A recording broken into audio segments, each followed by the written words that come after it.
Queridas hermanas, el Señor les bendiga. Continuamos con la lectura del libro de los Salmos y el día de hoy meditaremos en el Salmos 58. Me voy a permitir orar. Bueno, señores, alabarte, cantar salmos a tu nombre. Te damos gracias, nuestro amado Dios, por permitirnos estar aquí reunidas para que seas tú, Señor, el que hable a nuestros corazones y que tu mensaje llegue a ellos, Señor, como olor fragante, el que viene de ti. Anhelamos, Padre, estar en tu presencia para alabarte, adorarte y glorificar tu nombre. Bendice este tiempo, que solo sea para tu gloria, Señor, en el nombre de nuestro Señor Jesucristo. Amén y amén. Me voy a permitir leer el Salmo 58 en la versión Reina Valera de 1960. La palabra de Dios dice así: plegaria pidiendo el castigo de los malos. Al músico principal sobre no destruyas, Mictán de David. Oh congregación, ¿pronunciáis en verdad justicia? ¿Juzgáis rectamente, hijos de los hombres? Antes en el corazón maquináis iniquidades, hacéis pesar la violencia de vuestras manos en la tierra. Se apartaron los impíos desde la matriz, se descarriaron hablando mentira desde que nacieron. Veneno tienen como veneno de serpiente, son como el áspid sordo que cierra su oído, que no oye la voz de los que encantan, por más hábil que el encantador sea. Oh Dios, quiebra sus dientes en sus bocas, quiebra, oh Jehová, las muelas de los leoncillos, sean disipados como aguas que corren, cuando disparen sus saetas sean hechas pedazos, pasen ellos como el caracol que se deslíe, como el que nace muerto, no vean el sol. Antes que vuestras ollas sientan la llama de los espinos, así vivos, así airados, los arrebatará él con tempestad. Se alegrará el justo cuando viere la venganza, sus pies lavará en la sangre del impío. Entonces dirá el hombre: ciertamente hay galardón para el justo, ciertamente hay Dios que juzga en la tierra. Amén. Y vemos en otras versiones que se refiere a palabras para y contra los jueces inicuos. Entonces es una reprensión y juicio a todos los opresores. Así que este es un salmo que acusa la injusticia y al final se regocija en la injusticia de Dios, el gran juez. Y se establece el castigo a los injustos jueces terrenales por parte de nuestro juez justo. Y vamos a ver un contraste en los que juzgan, entre los que juzgan y toman decisiones en la tierra y la manera en la que Dios obra ante determinadas situaciones. Dios es el juez justo. Este salmo se titula Al músico principal sobre no destruyas, Mictán de David. La frase no destruyas puede referirse a la melodía o a la determinación de David de no destruir a Saúl, o al ruego de David de que Dios no permitiera que lo destruyeran. Se ha señalado que Mictán indica algo dorado y que son salmos dorados o de oro. Algunos comentaristas dan un significado alternativo de Mictán, el de grabado. Un comentarista usó ese pensamiento para imaginarse a David escribiendo o rascando estos salmos en las paredes de sus cuevas de refugio. En un comentario de Head, citado por Charles Spurgeon, dice que el significado correcto de la raíz de Mictán es grabar o acuñar un metal. Por tanto, en rigor, significa un grabado o una escultura. En la Septuaginta se traduce estelografía, que es una inscripción en una columna. No existe claridad en este Salmo 58 respecto al tiempo en el que David escribió el Salmo. Pero probablemente lo hizo al final de su exilio, ¿no?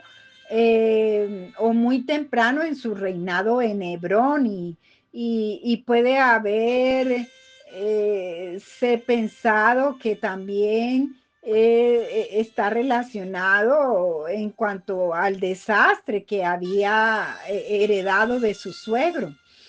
Mm, Existe un salmo paralelo que es el 82 y nos habla de la amonestación de los juicios injustos. Y como les decía, aunque no existe claridad teniendo en cuenta el contexto histórico de este salmo respecto a ese motivo por el cual David escribió este salmo, sí se tiene como referencia lo que ya les había dicho de el final del exilio de David y cuando Saúl condujo a la nación por un camino desastroso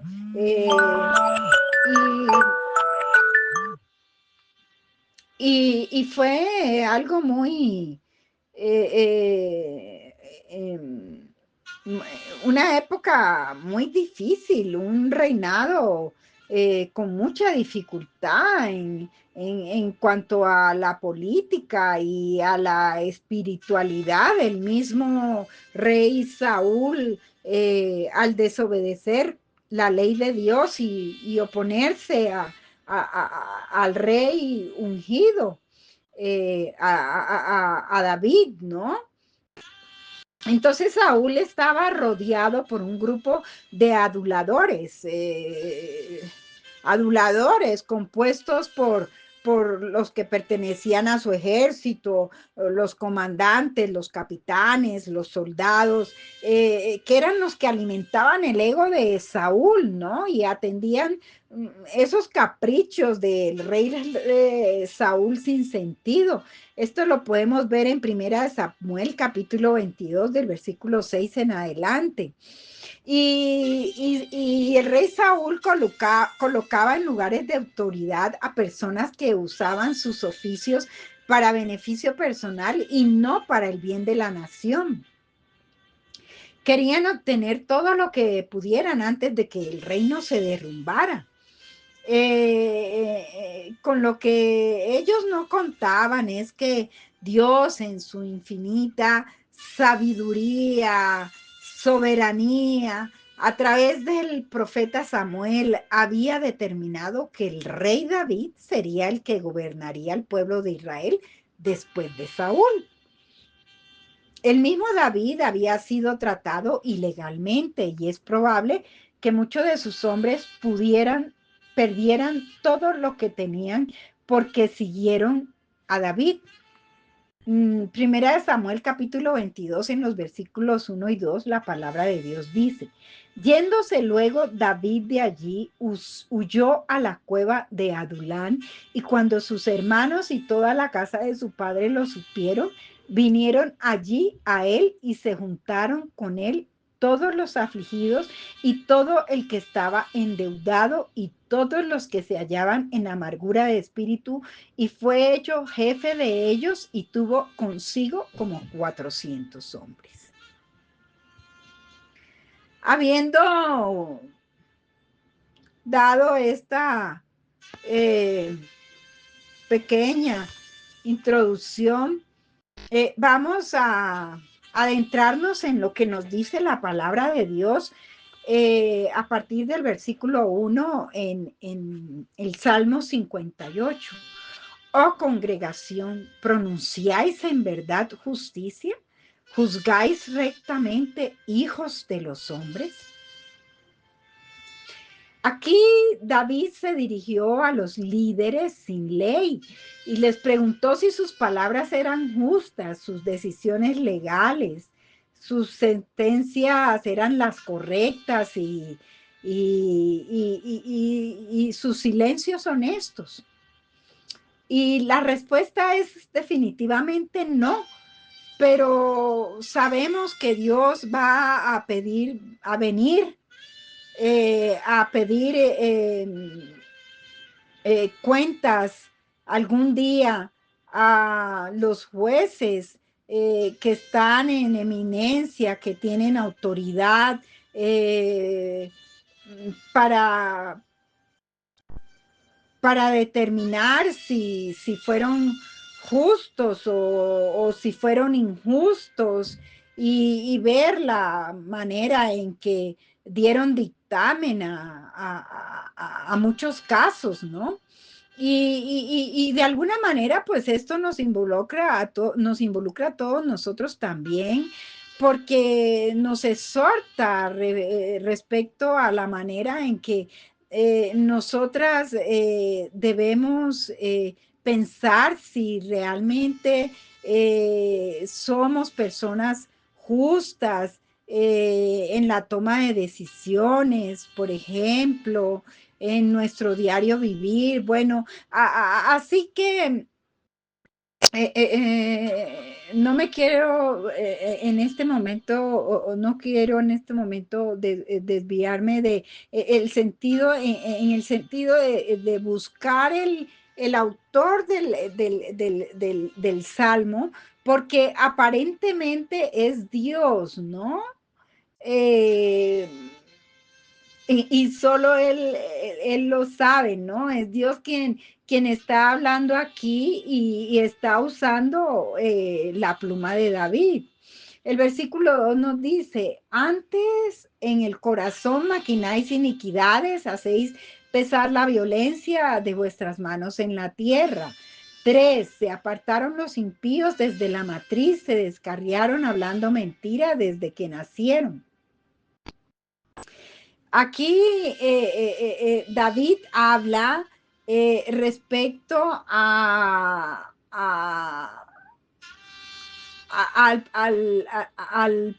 problema que tenían los jueces injustos y malvados en cuanto a su naturaleza, ¿no? Porque desde su nacimiento, desde la matriz, se descarriaron hablando mentiras. Y esto nos lleva a recordar lo que nos dice el Salmo 51, versículo 5. He aquí, en maldad he sido formado y en pecado me concibió mi madre. Y pues este versículo pues es extensivo, ¿no? A todos nosotros.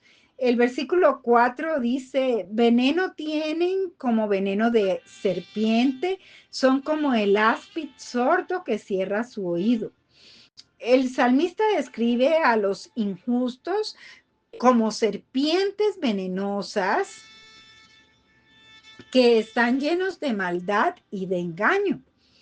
El versículo 5, que no oye la voz de los que encantan, por más hábil que el encantador sea. Entonces, vemos, mis hermanas, que este es un salmo imprecatorio. Los enemigos de David se encontraban alrededor de él. Ellos eran como una serpiente que estaba buscando su destrucción. Sabemos que las serpientes no tienen orejas visibles ni tímpanos internos, pero sí tienen huesos pequeños en la cabeza que conducen las vibraciones de sonido. En el caso de las cobras, eh, ellas responden más a los movimientos del hechicero que a la melodía que ese hechicero toca. El versículo 6 es un versículo un poco fuerte. La palabra de Dios dice: oh Dios, quiebra sus dientes en sus bocas. Quiebra, oh Jehová, las muelas de los leoncillos. Entonces, se nos muestran las destrucciones por las cuales David ora. Oh Dios, quiebra sus dientes en sus bocas. Alguien ha dicho que nosotros, como creyentes, no podemos hacer este tipo de oraciones, ¿no? Y la verdad es que es una expresión fuerte. Mm, mm. Pero aquí David está hablando de sus enemigos y David está bajo la ley, por lo tanto él está pidiendo justicia a Dios. El versículo 7 dice: sean disipados como aguas que corren. Cuando disparen sus saetas, sean hechas pedazos. Ahora el salmista usa otra referencia figurativa. Y la maldad era como una inundación. Él le está pidiendo a Dios que haga que ellos desaparezcan como las aguas de los ríos. Y cuando dice disparen sus saetas, sean hechas pedazos, imaginémonos, hermanas, cuando se dispara una flecha y aquí lo que David está pidiendo es que antes de que esas saetas lleguen como al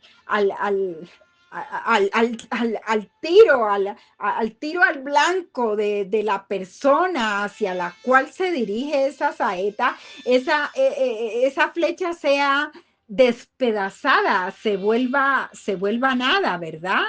Entonces, el enemigo es como un tirador, es como, ¿no? Es un tirador que está disparando contra él, contra David. Eh, y él pide que sean hechas pedazos esas saetas, que no traspasen mi cuerpo, que no me maten, Dios. Es una flecha, sabemos que pues es posible, ¿no? Que una flecha traspase el cuerpo de una persona y pues la mate, ¿no? El versículo 8 dice: pasen ellos como el caracol que se deslíe, como el que nace muerto no vea el sol. David está diciendo: el enemigo deja su rastro como el caracol, pero haz que desaparezca.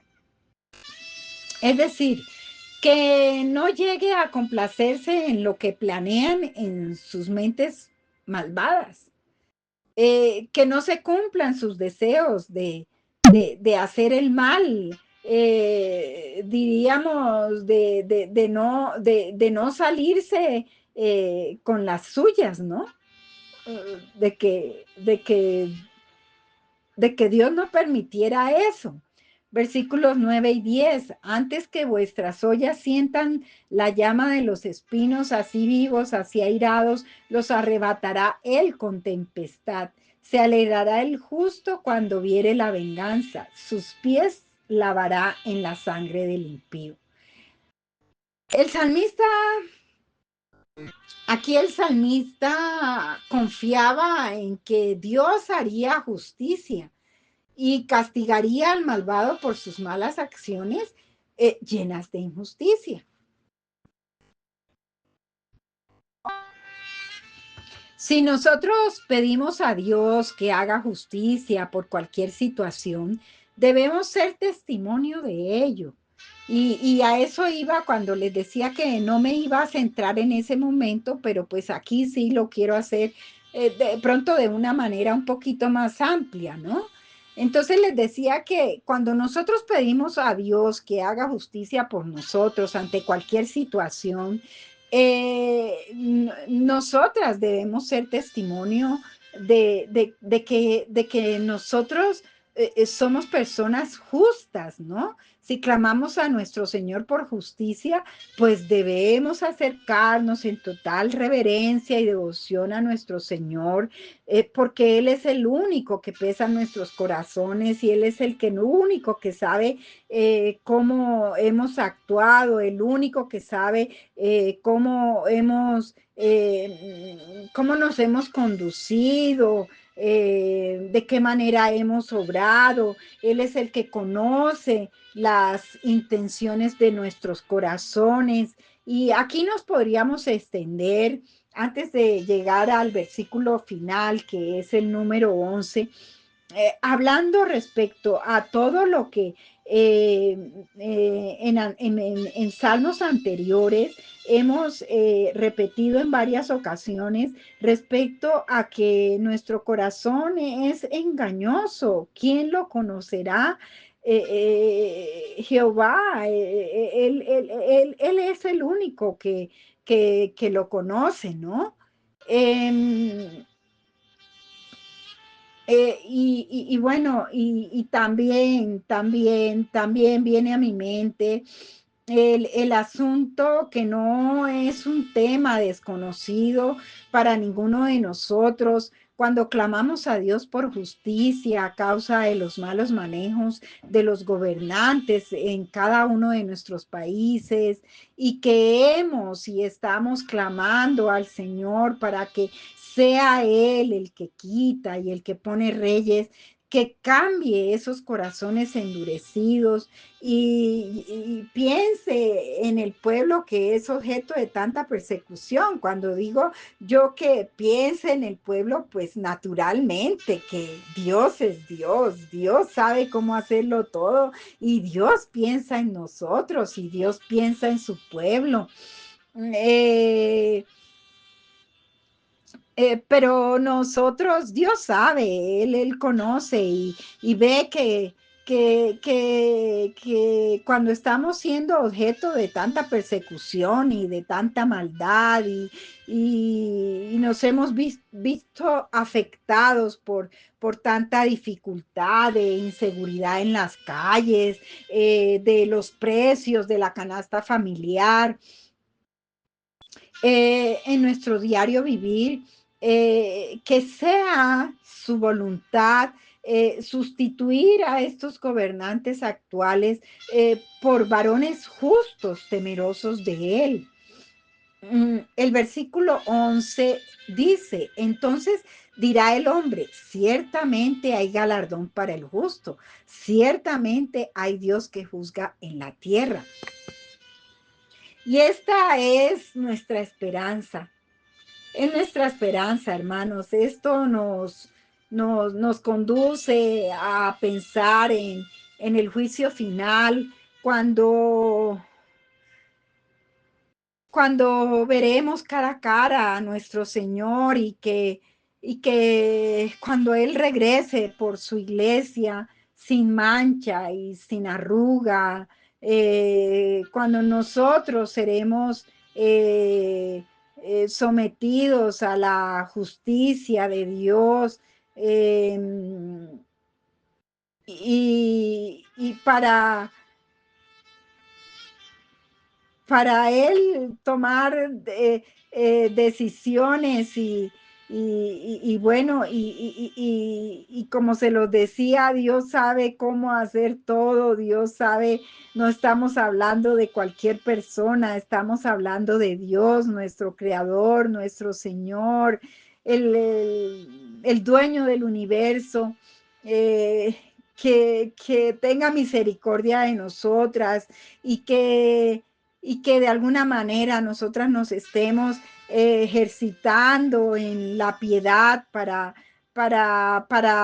llegar a ser aceptas ante los ojos de Dios, para recibir ese galardón de la justicia, porque Él llegará a juzgar a aquellos que no se han arrepentido, a los que se han desviado de sus caminos y los que no han querido escuchar, no han querido abrir sus oídos para escucharlo, no han querido abrir sus ojos para verlo, y no han querido abrir sus corazones para recibirlo y para atesorarlo allí. Redundantemente como nuestro mayor tesoro. Y de esta manera he terminado la reflexión, mis hermanas, acerca del Salmo 58. Me voy a permitir orar.